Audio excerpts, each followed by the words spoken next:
الحمد للہ کفا وسلام علی عبادہ الذین اصطفى اما بعد قال اللہ تبارک وتعالی فی کلامہ المجید والفرقان الحمید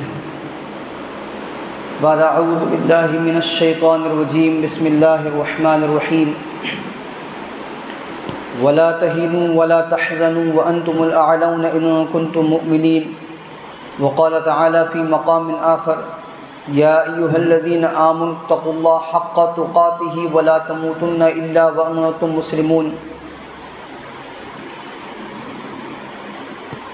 سبحان ربک رب العزۃ عما یصفون وسلام علی المرسلین والحمد للہ رب العالمین اللہم صل علی سیدنا محمد وعلی آل سیدنا محمد بارک وسلم اللہم صل علی سیدنا محمد وعلی آل سیدنا محمد بارک وسلم اللہم صل علی سیدنا محمد وعلی آل سیدنا محمد بارک وسلم۔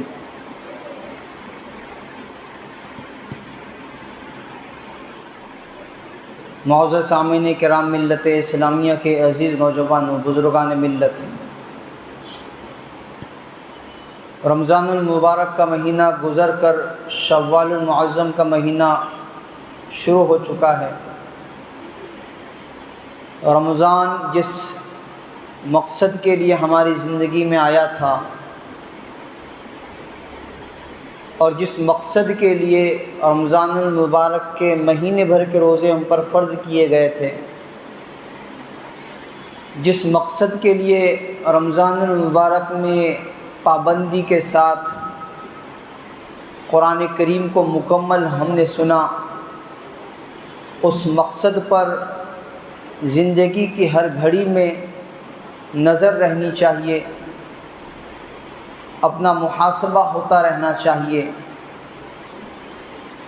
کہ سال میں ایک مرتبہ حلال چیزوں سے بچا کر، رکا کر، منع فرما کر اللہ تبارک و تعالیٰ اپنے بندے میں جس تقوی کی صفت کو دیکھنا چاہتے ہیں، کیا میں وہ تقوی اپنی زندگی میں لا پایا ہوں؟ کیا میری زندگی میں وہ تقوی آ پایا ہے؟ حلال چیزوں سے رکتے رکتے کیا میں ایسا ہو گیا ہوں کہ حرام چیزوں سے بچ سکوں، رک سکوں، اپنے آپ کو رکا سکوں؟ اللہ تبارک و تعالیٰ کی جانب سے حکم تھا کہ صبح صادق سے غروب آفتاب تک ہم نے کھانے پینے اور خواہشات نفسانی سے اپنے آپ کو بچا کے رکھا تھا۔ اب یہ مہینہ بھر کا بچانا سال بھر کے تقوی کی دعوت دیتا ہے کہ جس طرح مہینہ بھر ہم حلال چیزوں سے بچے رہے، سال بھر اور زندگی بھر ہم اللہ کی حرام کردہ چیزوں سے بچ پائیں۔ یہ اسپرٹ پیدا کرنے کے لیے، یہ صلاحیت پیدا کرنے کے لیے، یہ ہنر پیدا کرنے کے لیے اللہ تبارک و تعالیٰ نے رمضان المبارک کا مہینہ ہمیں دیا تھا، اس مہینے سے ہمیں نوازا تھا۔ ہر بندہ اپنے اندر غور کرے، بار بار یہ شعر آپ حضرات کے روبرو پڑھا جاتا ہے کہ اپنے من میں ڈوب کر پا جا سراغ زندگی، تو میرا نہیں بنتا نہ بن اپنا تو بن۔ ہم اپنے اندر ٹٹولیں، کھنگالیں، چیک کریں خود کو، کیا میرے اندر اس سطح کا، اس کوالٹی کا تقوی آیا ہے کہ میں حرام کاموں سے، گناہ کے کاموں سے اپنے آپ کو بچا سکوں؟ جبکہ ہم دیکھ رہے ہیں کہ جیسے ہی رمضان المبارک رخصت ہو گیا عید ہی کے دن سے، اور بہت اپنے آپ کو رکایا بچایا تو باسید سے، پھر اسی روش، اسی شیطانی نقش قدم پر بندہ چلنے لگا، ڈی جے بجا کر، میوزک عام کر کے، ناچ کر، نچا کر۔ کتنے ایسے مسلمان کہ جنہوں نے عید ہی کے دن سے شیطانی کاموں پر کام شروع کر دیا، اور وہ غیر محسوس طریقے سے شیطان کے ایجنٹ بن گئے، شیطان کے کام کرنے لگ گئے۔ تو جس مقصد کے ساتھ رمضان ملا تھا اس مقصد کو ایک دن نہیں بھلا دیا، جبکہ ساری زندگی اس مقصد کے ساتھ گزارنی ہے، تقوی بھری زندگی گزارنی ہے، نیکوکاروں کی زندگی گزارنی ہے، اللہ کی مرضیات والی زندگی گزارنی ہے، اللہ کی رضا والے اعمال میں اپنے آپ کو لگانا ہے، اللہ کی منع کی ہوئی چیزوں سے اپنے آپ کو بچانا ہے، گناہوں کی زندگی سے اپنے آپ کو بچا کر نیکوکاروں کی زندگی پر اپنے آپ کو ڈالنا ہے۔ یہ چیزیں تھیں، یہ باتیں تھیں، یہ ستودہ صفات تھے جنہیں لاگو کرنے کے لیے رمضان آیا اور رخصت ہو گیا۔ سال بھر اور پوری زندگی ہمیں ہمیشہ مطمح نظر یہ بات رکھنی ہے کہ میں متقی بنوں، میرے اندر تقوی آئے۔ اسی کو اللہ تبارک و تعالیٰ قرآن عظیم الشان میں ارشاد فرما رہے، یا ایھا الذین آمنوا اتقوا اللہ حق تقاتہ ولا تموتن الا وانتم مسلمون۔ اے ایمان والو، اے وہ لوگوں جو اللہ پر ایمان لائے، اللہ کے نبی صلی اللہ تعالیٰ علیہ وسلم کو جنہوں نے اپنا رسول مانا، وہ اللہ کا تقوی ایسے اختیار کرے جیسے اس کے تقوی اختیار کرنے کا حق ہے۔ اور تم دنیا سے نہ جا پاؤ، تم دنیا سے رخصت نہ ہو پاؤ مگر اس حال میں کہ تم مسلمان بنے رہو، مسلمان اللہ تبارک و تعالیٰ کی مان کر زندگی گزارنے والا،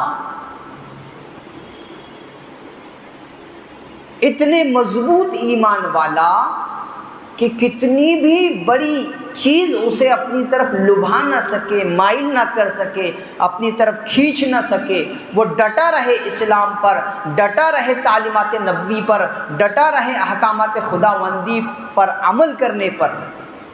یہ ہے مسلمان۔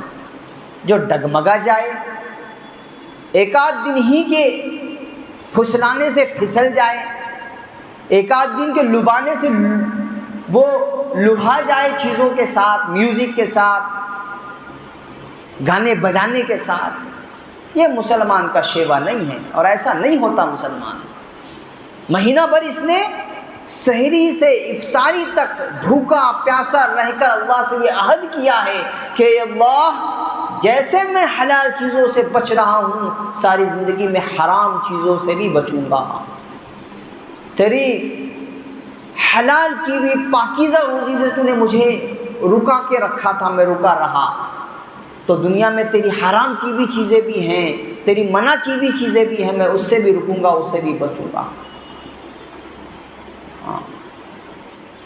بہترین بات ایک اللہ والے فرماتے ہیں کہ محشر میں کوئی تیرا ایک بھی عمل ایسا نہ رہے کہ اگر اسے جسم دے دیا جائے، اسے شکل دے دی جائے تو اس کو دیکھ کر تجھے کراہیت ہو، تجھے نفرت ہو، تیرا کوئی ایک عمل بھی ایسا نہ ہو۔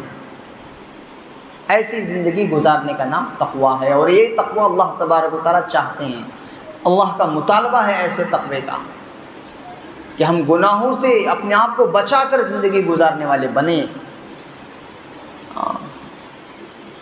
فلاں کارپوریٹر، فلاں نگر سیوک مجھے تحفے میں پیش کر رہا ہے لاؤڈ اسپیکر، ڈی جے، کہ تمہارے خوشی کا موقع ہے، تمہارے عید کا موقع ہے، بجاؤ۔ آیتا مل گیا میں بجانے لگا، ایسے نہیں ہے۔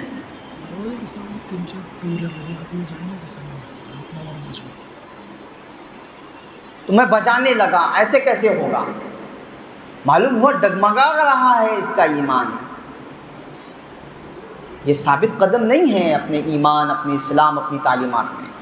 چاہے جیسی طاقتیں پھسلانے لگے ہمیں، اور چاہے جیسا سسٹم لوگ پیش کریں، لیکن ہم اس کی طرف اپنے آپ کو مائل نہیں کریں گے۔ منع کر رکھا ہے اللہ تبارک و تعالیٰ نے، منع کر رکھا ہے اللہ کے نبی صلی اللہ تعالیٰ علیہ وسلم نے۔ میں دنیا سے میوزک کو، ساؤنڈ سسٹم کو مٹانے کے لیے آیا ہوں۔ یہ جو گانا بجانا، ناچنا، تھرکنا، یہ اسلامی تعلیمات میں نہیں ہے۔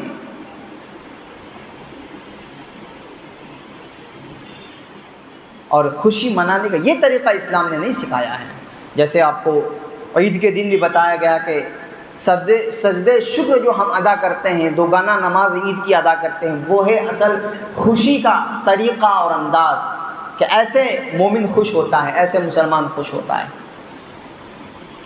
اغیار کا دیکھا دیکھی وہ خوش نہیں ہوتا، اس کی خوشی اسلام کے دائرے میں رہتی ہے، تعلیمات سے سجی اس کی خوشی رہتی ہے۔ دعا کریں کہ اللہ تبارک و تعالیٰ مجھے بھی، آپ کو بھی، اور ساری امت اسلامیہ کو ساری زندگی اسلامی تعلیمات کے مطابق گزارنے کی اللہ توفیق عطا فرمائے، اور اللہ تبارک و تعالیٰ کی مرضیات کے ساتھ ہمیں زندگی گزارنے کی اللہ توفیق عطا فرمائے، اللہ کی منع کردہ تمام چیزوں کو اپنے زندگی سے نکال پھینکنے کی اللہ توفیق عطا فرمائے۔ وآخر دعوانا الحمد للہ رب العالمین، والصلاة والسلام علی سید الانبیاء والمرسلین صلی اللہ تعالی علیہ وسلم۔